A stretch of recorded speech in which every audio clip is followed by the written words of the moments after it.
Well, joining us now is Sean Sullivan, congressional reporter for the Washington Post. Okay, Sean, so we've got mixed reviews from lawmakers, but what do you think ultimately will make it past the House?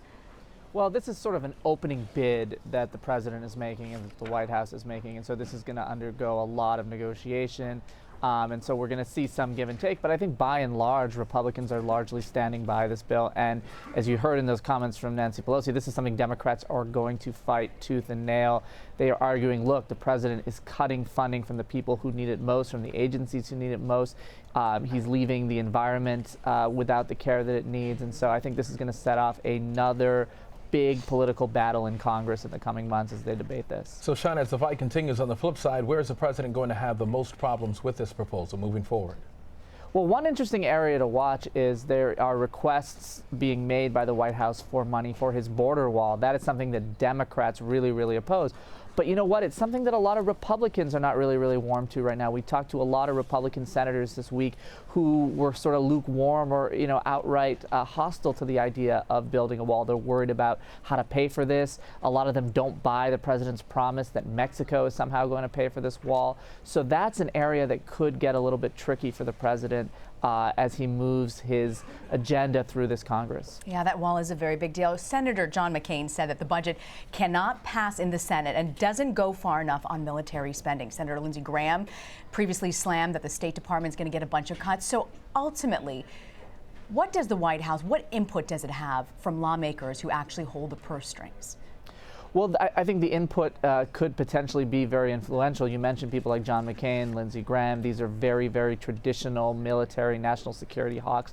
They want even more money for military spending. They want even more money for national security to be set aside. But that also shows the challenge the White House faces, right? On one side, you have hawkish national security types saying we need more money for this stuff. And on the other side, you have, Democrats wondering why money's being cut from domestic programs. So you're sort of getting it from both sides here if you're the White House, and that is kind of what makes it really difficult to get a final budget and a product that you want if you're the president. Sean, a third committee passed the House Republican health care bill, and here's Speaker Paul Ryan speaking today on health care. Let's listen. We are clearly in sync on this. We're working very hand in glove on this, and the president's team. So we're working extremely closely. I got to tell you, I am very pleased and very excited, and I got to tell you, it's something I haven't seen in a long time. This president is getting deeply involved. He is helping bridge gaps in our conference. He is a constructive force to help us get to a resolution so that we get consensus on how to repeal and replace Obamacare. It's been very helpful. All right, Sean, there have been a ton of meetings. We've heard from both sides on this argument. Have you heard of anyone sort of opposing this bill now changing their tune?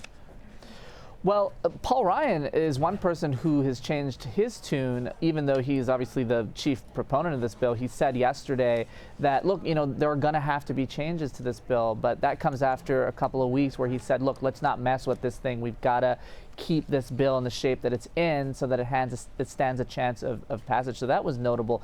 But we're still seeing conservative resistance to the bill. And even though it passed the Budget Committee today, 3 conservative members of the House Freedom Caucus voted against it. If even one more member had voted against it, it would have derailed the whole thing. So there are some big problems right now for Ryan. There's still a lot of conservative resistance to this bill and really no signs that that resistance is wavering at this point. Wow, that says so much. Sean Sullivan from the Washington Post. We'll get back to you later to find more about this. Thank you, Sean. My pleasure.